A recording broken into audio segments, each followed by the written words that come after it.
Welcome BIO100. This is the clarification slide video for the research questions and experimental design module. So first, just like we usually do, I'll clarify a couple things based on what I saw as common points of confusion on the online quizzes for this week. So first of all, one of the questions on the quizzes this week asked you to think about a hypothesis based on an observation that you made, and then write that hypothesis as a testable prediction. So that's what a hypothesis is where you're specifically picking, if you want to think about it, one side or one outcome, and that's your hypothesis for what you think is going to happen, and then you perform the experiment to test whether that's true or not. So what I've done is create an example scenario here based on some of the data we worked with earlier this semester, where we were looking at the fish eggs collected from the Scripps Pier. That's what this picture is. Here is one particular fish, flatfish. If you remember from the online videos, I got really excited about how they have the eyeballs on the top of their head. That's an example of one of these flatfish. So the scenario that I have listed is we are interested in studying whether the number of C. stigmaeus eggs, C. stigmaeus is this guy shown here, collected differs depending on the water temperature. And then specifically what's listed in this scenario is that we're looking at either above or below the mean temperature of 17.8 degrees C. So we're designating a specific cutoff and we're looking at above versus below that temperature. So what I want you to do is think about what would a hypothesis associated with this study be. So based on this information given here, what hypothesis could you write about this study? And I'll give you some time to think about it on your own.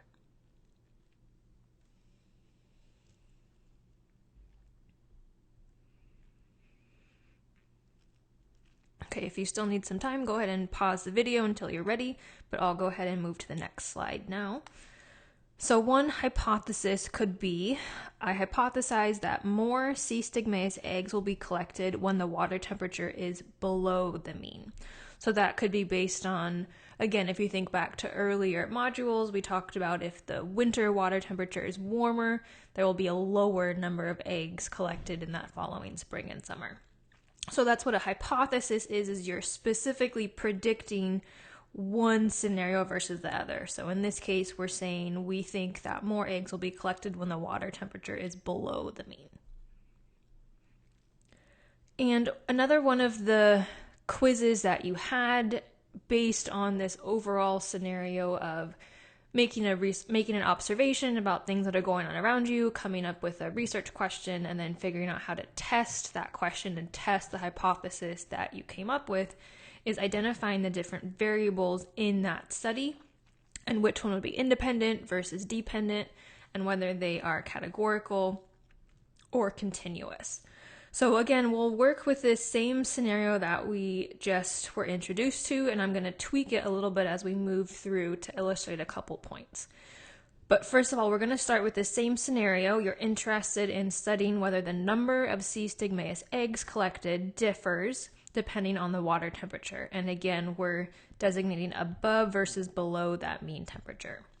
So what I want you to do in this scenario is first of all pick out what is your independent variable, and then for that independent variable, think about whether it's categorical or continuous. So categorical, remember, is where you have these discrete groups or categories, and continuous is something like a number, for instance, where it doesn't have these easy groupings, but it's just this continuous scale.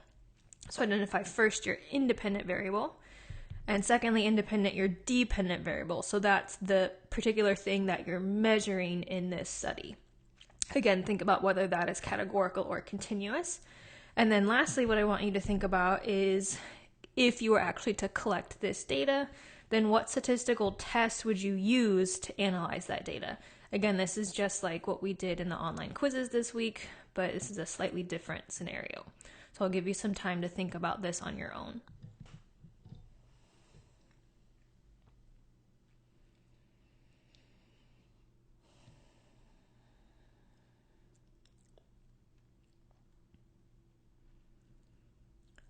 And again, if you're not ready, which you probably aren't, I didn't give you that much time, go ahead and pause the video, and then when you're ready, you can hit play again. But I'll move on to the next slide. So in this situation, your independent variable, the thing that we are testing to see if there's a difference, is the water temperature. So in this case, the water temperature is what we're comparing. In this case, because we've explicitly stated that the water temperature is above versus below the mean, the water temperature is considered categorical. And that'll be different later on, so keep that in mind. That's one of the points I want to make with these different scenarios, is that depending on how the experiment is set up, the variables can be slightly different, and that also affects the statistical test that you use. But for now, the way we have this set up, if we're looking at two different groups of water temperature above and below the mean, the water temperature would be considered a categorical variable, and that's our independent variable. For our dependent variable, so that's the thing that we're measuring to see whether or not it's affected differently by the independent variable, is the number of eggs that we're collecting. And in terms of whether that variable is categorical or continuous, the number of eggs you're collecting is continuous, again, because it's this numbers are this quantitative continuous scale, so number of eggs collected would be continuous. For the statistical test that we would use, again, this depends on how the study design is set up.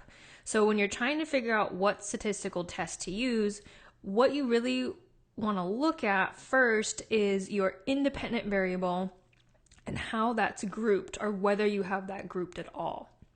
In this case, we're looking at water temperature, that's our independent variable, and the way that it's set up, we have it set up excuse me, above versus below the mean. So we know it's categorical, and we have two groups there because of how the question is set up.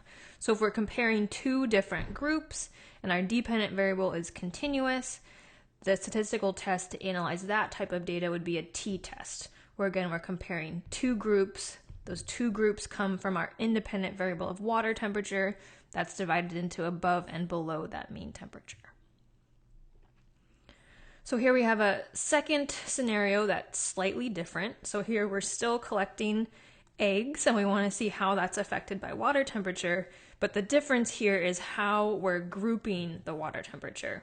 So if you look at this scenario here, now the water temperature is divided into three different categories, whether it's below 10 degrees Celsius, between 10 and 17.8 degrees Celsius, or above 17.8 degrees Celsius. So go ahead and take some time to do the same thing we just did in the last scenario, identifying the independent variable, whether it's categorical or continuous, identifying the dependent variable, same questions, and then what statistical tests you would use to analyze that data. I'll give you some time to do that first.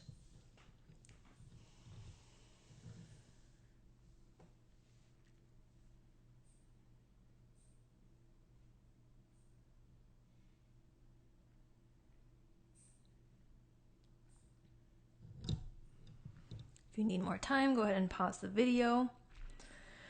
So for the independent variable, it's still the same thing. It's still water temperature, and it's still categorical, again, because of the way we have this set up, where we have these distinct categories here of certain temperature cutoffs that we're making into categories. For the dependent variable, we're still looking at the number of eggs collected. That's the same. That's still continuous because we can collect basically any number of eggs. What's different now for this statistical test, remember I said when we're trying to figure out what statistical test to use, we want to look at how many groupings of our independent variable that we have. So our independent variable is water temperature. Here in the scenario, we have it grouped into three different groups, right?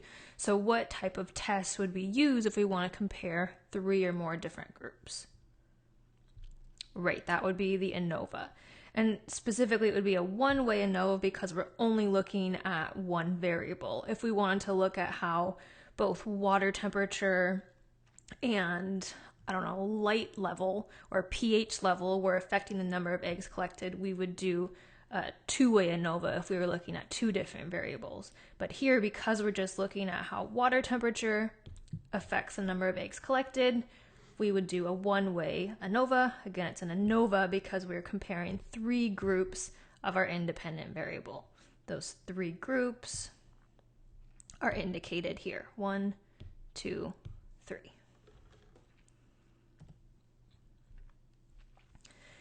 Okay, now we have this same scenario but modified slightly again. So this is practice number 3. So if you look at this scenario now, we're still interested in looking at the number of C. sigmoides eggs, but now what we want to look at is determine whether the number of eggs collected is significantly related to the water temperature. And note that there isn't any information here about how we want to divide that up. So go ahead and answer these same questions, independent variable, dependent variable, and the statistical test. I'll give you some time to do that on your own first before I go over the answer.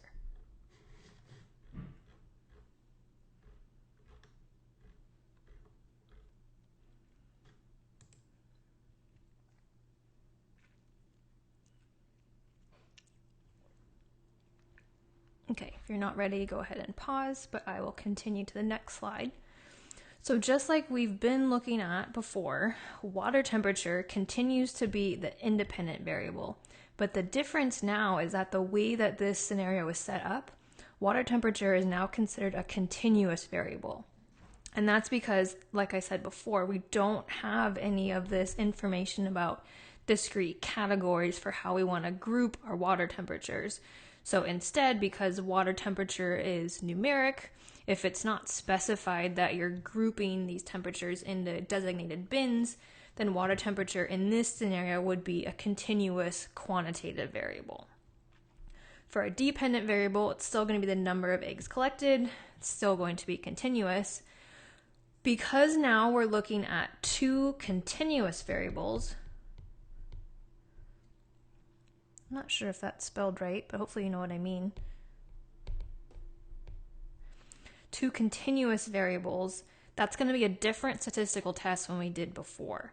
So before, when we were looking at t-tests and ANOVA, we were using those when the independent variable was categorical, but now it's not. So if we have 2 continuous variables, the test we use to analyze that type of data is a linear regression. So if you have a situation or a study design where you have 2 continuous variables, the statistical test you want to use to see if those 2 variables are significantly related to each other is a linear regression. So here in this slide, what I'm showing is the same 3 scenarios that I just introduced and we just went through, but now what I want you to think about is connect that to how you would graph this data. So that's taking it another step further, and that's one of the things I always encourage my research students to think about when we're collecting data, is think about how you would visualize that data.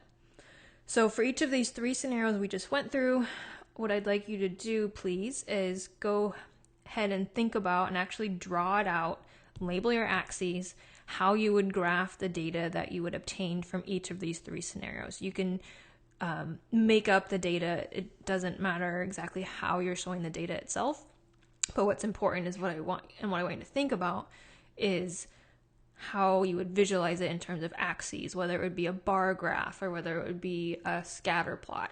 So that's what I want you to think about, and so I'll give you some time to do that now.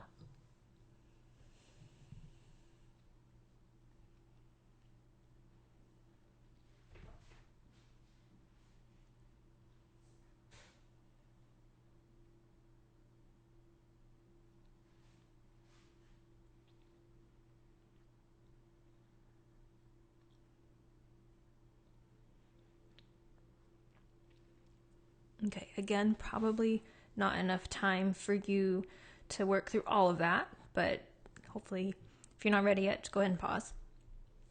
Okay, so let's start with scenario number 1. So we're interested in studying whether the number of eggs collected differs depending on the water temperature, and here we've designated 2 groups above versus below the mean temperature. So if we have our graph here, what would be on our x-axis? So that would be the water temperature. And we have it broken up into 2 groups, basically above or below That should probably actually be reversed.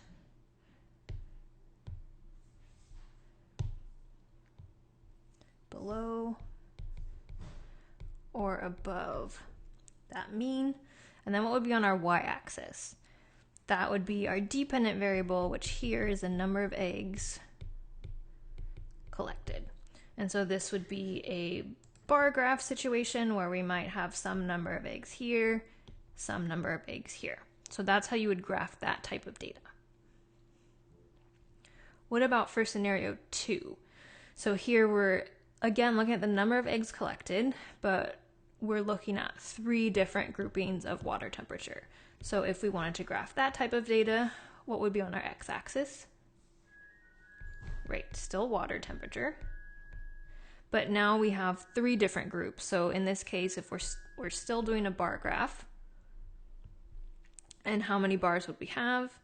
We would have 3 because of these 3 groupings, these 3 categories that we've designated. So we have below 10 to 17.8, and then above 17.8. What would be on our y-axis? We would still have the number of eggs. And then if we want to fill in some hypothetical data, each one of these 3 categories would have some type of bar of data that might look something like that. But again, here in this scenario, if our independent variable on our x-axis is discretely grouped into these different categories, we would use a bar graph. How about scenario number 3? So this is where we were just stating, we were looking at the number of eggs collected and whether that was significantly related to the water temperature.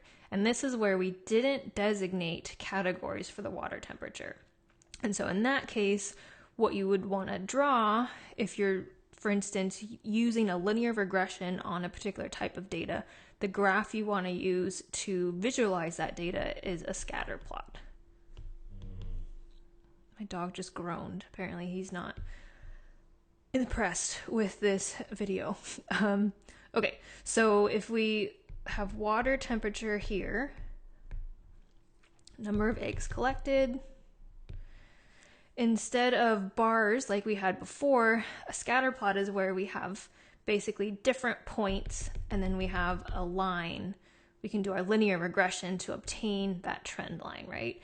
And so again, based on some of the data we looked at earlier this semester, we might expect that as the water temperature increases, the number of eggs might decrease. We might expect a negative correlation, an inverse relationship there. But overall, the way we visualize that data is with a scatter plot. Okay, and then just last couple things to clarify some questions that you had after finishing the module.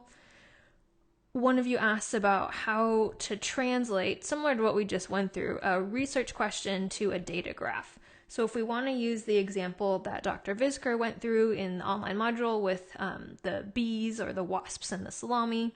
So if the hypothesis is that lunches containing salami will attract more wasps, how would you graph this data? And here, what I also want you to think about that we haven't talked about before is how would your graph look different if the data either supported or didn't support your hypothesis? So take this additional step now and think about how you would actually draw that data based on whether it supports your hypothesis or not. So I'll give you some time to do that. My dog has gotten tired of my video and has left the room.